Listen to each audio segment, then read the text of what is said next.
الدين. الفاتحة. أعوذ بالله من الشيطان الرجيم. بسم الله الرجيم. الرحمن الرحيم. الحمد لله رب العالمين. إياك نعبد وإياك نستعين اهدنا الصراط المستقيم صراط الذين itu lagu nyalain atau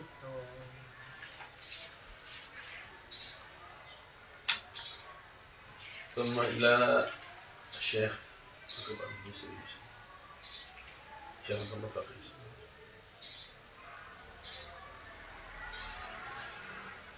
أم الفاتحة. إياك نعبد صراط الذين أنعمت عليهم غير المغضوب عليهم آمين.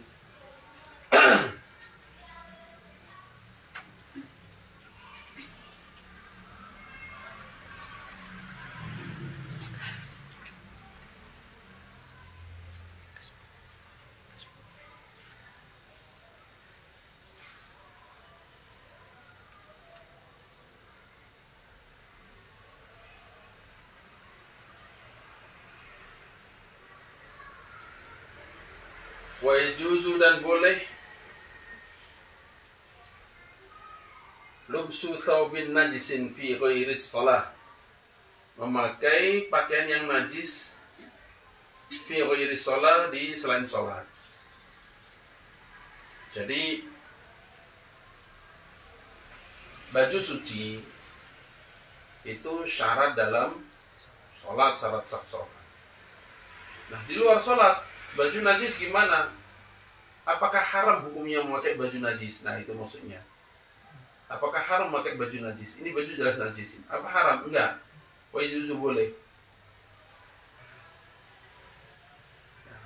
Apa hikmahnya? Hikmahnya adalah untuk kemudahan dalam kehidupan sehari-hari. Andaikan memakai baju najis itu haram, kebayang betapa beratnya pekerjaan seorang jagal misalnya. Habis nyembelih kena darah harus ganti, nanti nyembelih lagi ganti lagi. Sebab kalau nggak ganti kan haram hukumnya. Makanya tidak haram. Nggak boleh itu kalau untuk sholat. Kalau nggak sholat ya nggak apa-apa, najis juga dipakai nggak apa-apa. Kan bukan mau sholat, mau kerja. Atau misalnya petani pakai pupuk kandang yang jelas najis. Lalu katakan, oh awas jangan kena najis, nggak boleh itu nanti haram. Oh nggak begitu. Boleh, ya juzu, boleh. Dan banyak pekerjaan-pekerjaan lain yang itu rentan untuk terkena najis. Andai kan memakai baju najis itu haram hukumnya, maka akan betapa beratnya. Itu satu. Dan yang kedua, tidak ada dorongan yang mendesak bagi orang-orang yang tidak sedang sholat untuk memakai baju suci. Karena yang najis hanya bajunya, bukan menjadi najis orangnya juga. Wa yahrumu dan haram jildu maitatin, memakai kulit bangkai. Tentunya maksudnya yang tidak disamak ya. Kalau disamak udah selesai pembahasannya. Karena itu suci, udah jelas boleh dipakai. Ini jildu maitatin, memakai baju yang terbuat atau yang itu adalah kulit bangkai.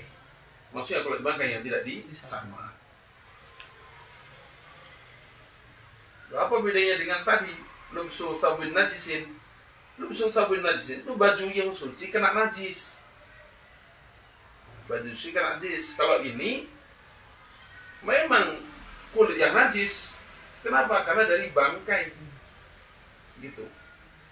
Illa li daruratin, kecuali darurat. Nah, itu lain lagi. Apa darurat itu? Kamufajaati harbin wa nahwihi, seperti tiba-tibanya perang dan yang sebagainya. Perang, kebakaran, nolong orang dan sebagainya mendadak begitu. Misalnya, misal aja dalam fikih kan kita mengantisipasi segala macam kemungkinan. Baju pada direndam misalnya, pada kotor, akhirnya dicuci di tempat yang agak jauh. Ini mandi, tengah-tengah mandi ada teriakan minta tolong, kebakaran. Kalau dia keluar nggak pakai baju, buka aurat, sementara yang ada hanya kulit yang belum disamak, sementara itu kulitnya kulit yang dari bangkai. Maka gimana? Ya udah pakai itu, udah darurat. Ada contoh darurat lain yang bukan perang, tapi termasuk kategori darurat. Waya juzu, dan boleh ayul bisa dabatahu untuk mengenakan pada hewannya aljil dan najisa, kulit yang najis. Lain cerita kalau ini dijadikan bagian dari pelana, kulit bangkai dijadikan bagian dari pelana, najis dipakaikan pada kuda, dipakaikan pada onta, gimana? Boleh. Siwal jildil kalbi wal khinzir, selain kulit gogok dan babi. Ya, kalau itu udah mutlak nggak boleh. Untuk hewan aja nggak boleh, apalagi kita. Nah, memang ujian juga pada pertemuannya dulu Abu sempat singgung bahwa itu jaket yang terbuat dari kulit babi atau sepatu terbuat dari kulit babi itu subhanallah teksturnya tuh beda, lembut. Gak tahu memang asli Allah ciptakan begitu atau pengolahannya sengaja begitu. Itu lembut, itu beda. Kok tahu? Dia pernah dikasih tahu. Ini contoh jaket yang terbuat dari kulit babi. Bedakannya gimana? Gampang bedakannya itu sebenarnya. Dan jadi pori-pori babi itu bentuknya segitiga, bukan bentuknya bulat jadi segitiga, bukan. Titiknya selalu tiga begitu. Pori-porinya ngumpul tiga gitu. 3 bentuk segitiga, 3 titik gitu. Jadi setelah disamak pun masih ada kan bekas titik-titik, bekas bulunya atau pori-porinya itu. Nah, itu bentuknya titik 3 bentuk segitiga, bukan titik 3 berderet. 3 bentuk segitiga, itu kulit babi begitu cirinya. Lembut memang. Nah, ini untuk hewan aja nggak boleh, apalagi untuk manusia gitu.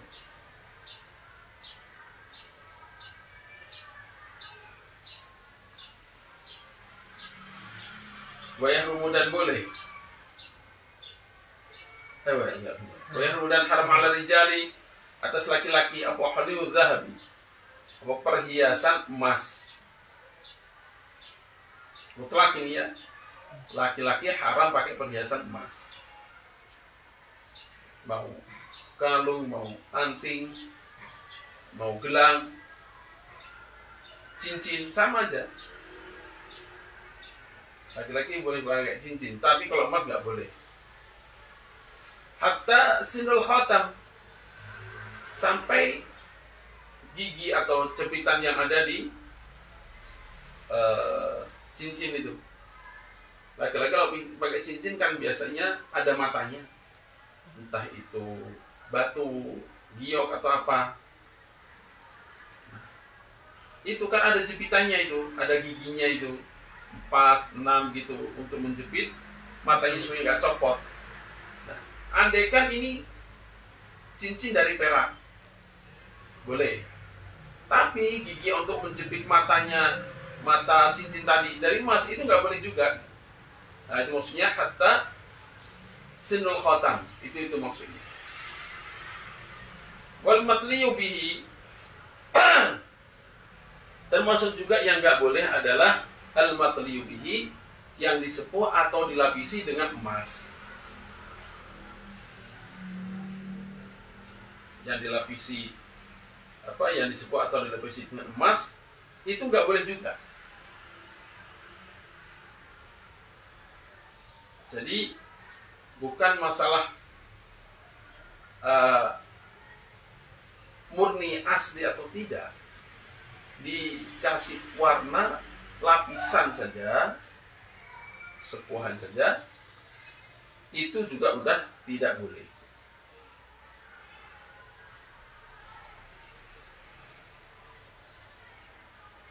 Nah, ini kalau dalam kitab-kitab besar, kitab-kitab yang lain, Fathul Mu'in dan lain begitu,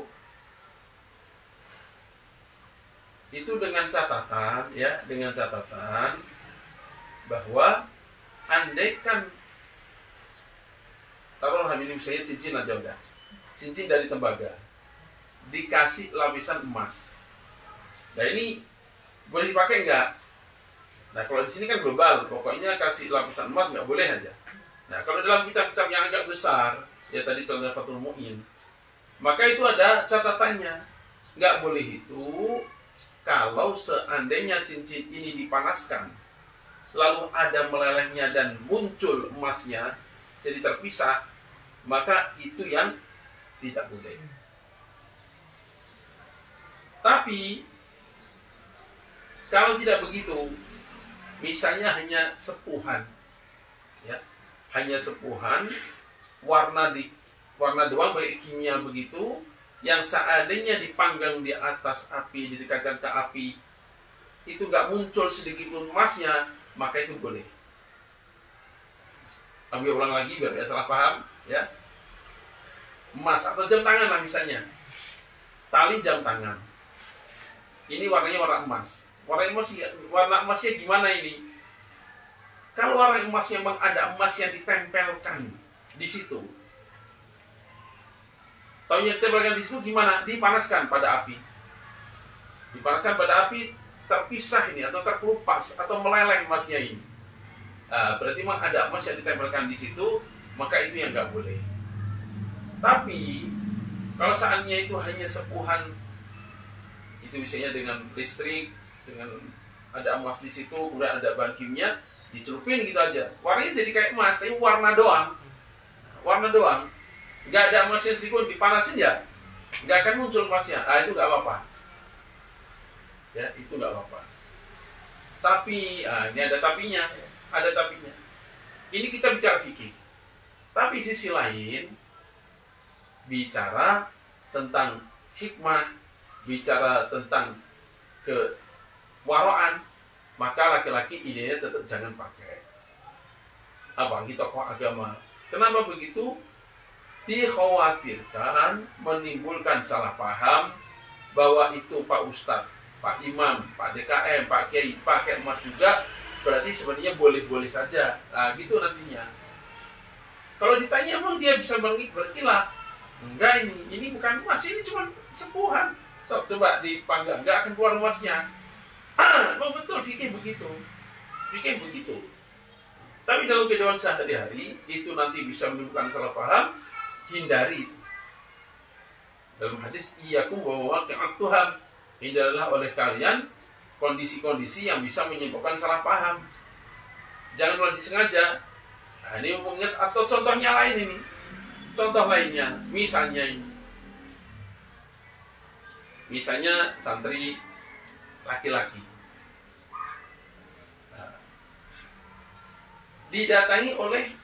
dijenguk oleh saudaranya atau oleh keponakannya lah. Kalau saudara banyak tahu, oleh keponakannya perempuan, umur di bawahnya, padahal ini perempuan adalah mahram, keponakan beneran gitu, keponakan sedara itu mahram. Tapi untuk heboh-hebohan, untuk rame-ramean, nggak diceritakan kalau ini keponakan, seolah pacarnya biar kelihatan keren, dibonceng, dibawa jajan misalnya sana sini, sehingga menimbulkan wah keren punya pacar. Nah itu tetap aja dalam kehidupan sehari, dalam muasyarah disuruh menghindari. Makanya Rasulullah SAW pernah beliau sedang berjalan bersama Siti Maimunah atau Ummu Habibah radhiyallahu anha, salah satu istri beliau, berpapasan dengan dua orang sahabat Ansor, ceritanya begitu. Maka dua orang sahabat Ansor melihat Rasulullah bersama satu orang wanita begitu, nggak enak mereka, langsung pergi. Panggil Rasulullah, sini, biar kamu nggak suudzon, ini istri saya ya, Maimunah atau Ummu Habibah, biar kamu nggak suudzon. Ya Rasulullah, mana mungkin kami suudzon? Ya, kamu nggak suudzon, tapi setan itu kan mengalir bersama darahmu. Bisa saja dia membisikkan hal-hal yang di luar pikiran kamu tadi. Makanya saya jelaskan, ini istri saya. Nah itu tadi, aku mau memakai Abtuhan, hindari kondisi-kondisi yang membuat orang suudzon nantinya. Nah termasuk ini tadi kita bahasnya, bahwa memang secara hukum fikih, ya, secara hukum fikih, cincin sepuhan misalnya, laki-laki pakai warnanya warna emas tapi hanya disepuh, hanya kilatan warna doang, itu secara fikih boleh. Tapi kalau kita, apalagi tokoh agama, alangkah baiknya dihindari supaya tidak menimbulkan kesalahpahaman umat.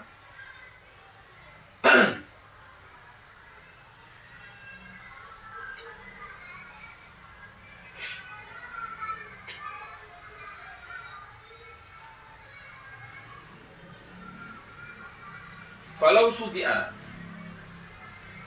seandainya falau sodi'a, seandainya berkarat, seandainya ini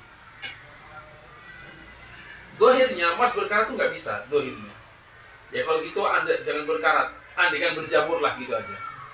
Kok bisa? Ya andaikan gitu, andaikan ada emasnya berkarat, ada emas berjamur, seandainya begitu, saking lamanya terpendam dan sebagainya, teorinya berkarat enggak, berjamur enggak sebenarnya. Tapi andaikan emas itu terlapisi kotoran dengan karat, jamur dan sebagainya, sampai bihaitsula yabinu,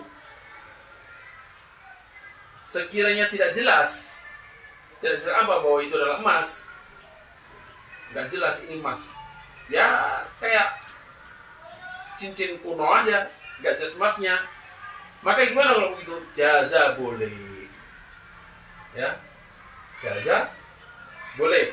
Memang warna masih hilang total, walaupun itu emas hilang total karena tadi, karena berkarat, karena berjamur dan sebagainya.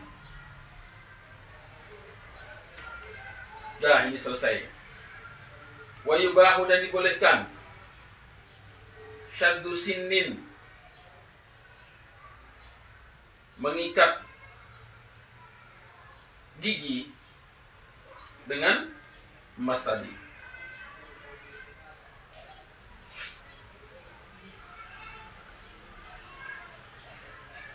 Dengan emas tadi, wa unmulatin, dan juga ujung jari bidahabin dengan emas.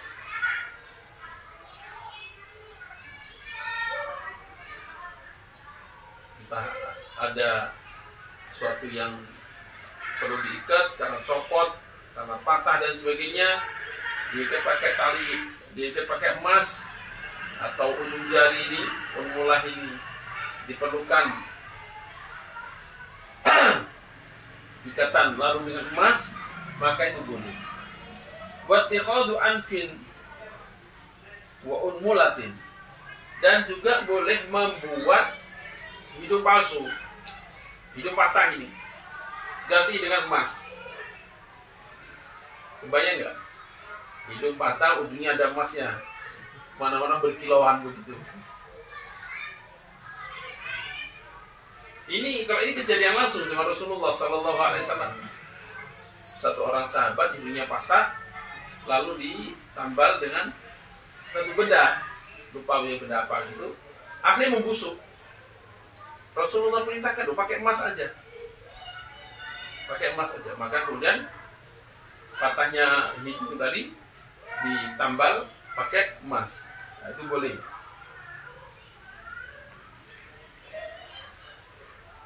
Itu khadu anfil wa unmulatin, dan ujung jari.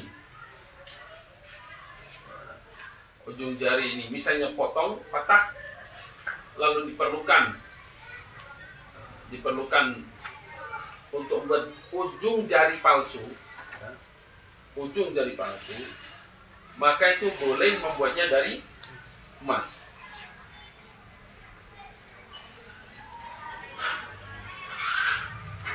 La usbu'in,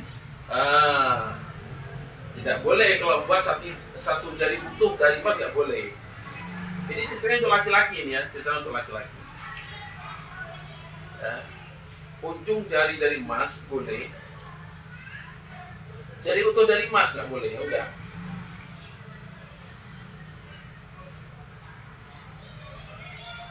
Waya juzu dan boleh dir'un, baju perang, nusijat yang ditenun bidahabin, dengan emas. Baju perang ya, baju perang ditenun dengan emas. Wahudatin, juga helm. Ini lebih pasti topi baja. Kalau helm kan kesannya untuk motor. Topi baja itu kuda, lebih pasti yang begitu.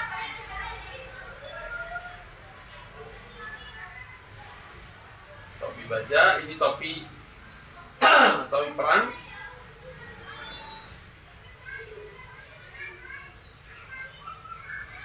Tuliat fihi, yang diwarnai dengan emas. Dengan catatan apa? Boleh disiapkan baju emas gitu memang? Enggak. Li mufajaati harbin, karena mendadaknya perang. Bukan sengaja menyiapkan baju perang dari emas untuk gaya-gayaan. Enggak. Ini karena mendadak ada perang. Walau yajid, dan tidak mendapat ghairahuma selain keduanya. Memang gak ada pilihan lain.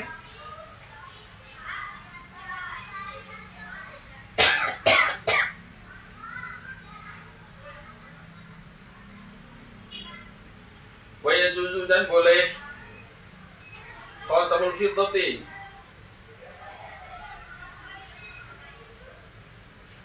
cincin perak.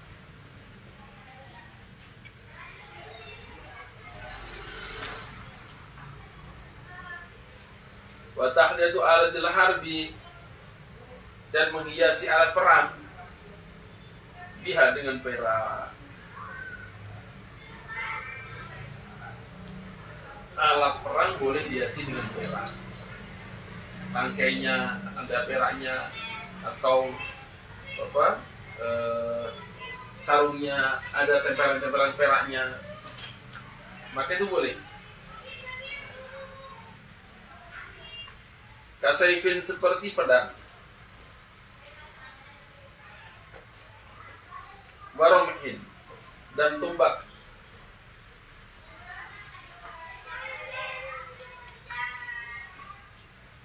Wabatotin, watabrin, dan kapak. Kapak kecil, kapak untuk untuk berperang, untuk kelahi itu, bukan kapak besar untuk motong kayu, bukan.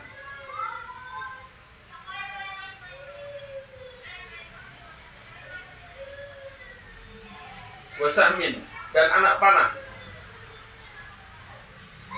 Wah, anak panah dia sih pakai perak ya. Mungkin saking kayanya. Sementara zaman dulu anak panah dilepas ya sudah selesai. Hilang orangnya pada musuh, masa mau dicari lagi. Mana panah saya tadi ada peraknya, ya enggak. Boleh, itu boleh hiasin pakai perak. Wadir'un, dan baju perang.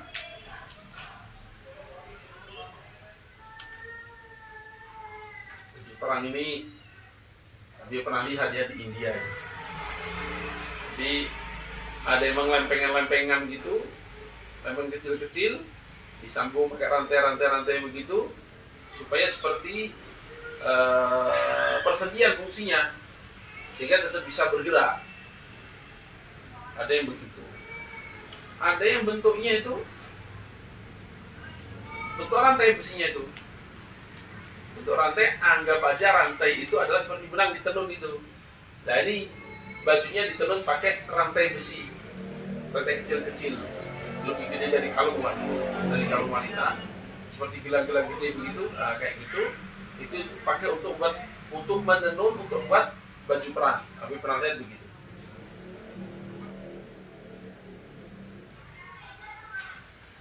Itu boleh juga dihias pakai perak. Wajah syanin, dan baju perang yang agak pendek. Jadi ada yang panjang, wajah syanin, ada yang itu yang agak pendek, itu jausan sebenarnya. Wa khudatin udah tadi. Udah tadi helm atau topi baja. Wa khufin dan khuf.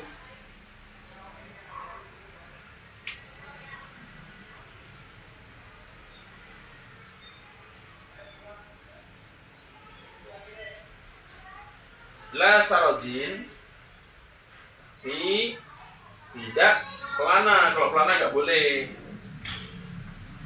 Kalau pelana nggak boleh. Dia sebagai perak nggak boleh. Emas apalagi. Wala dijamin dan tidak juga tali kekang.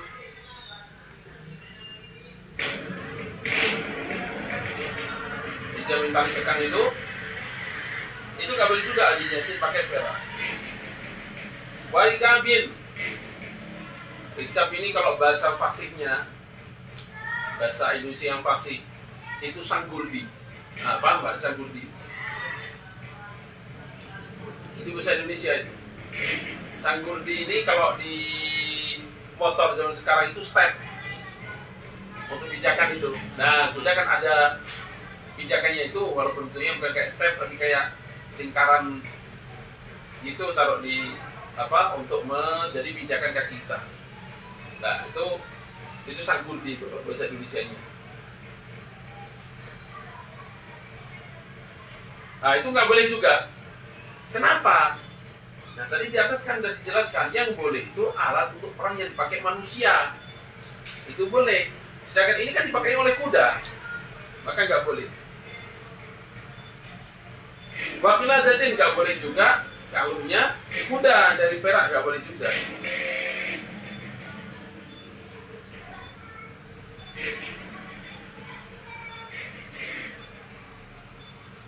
Watar fisuyurin dan ujung tali pengikat.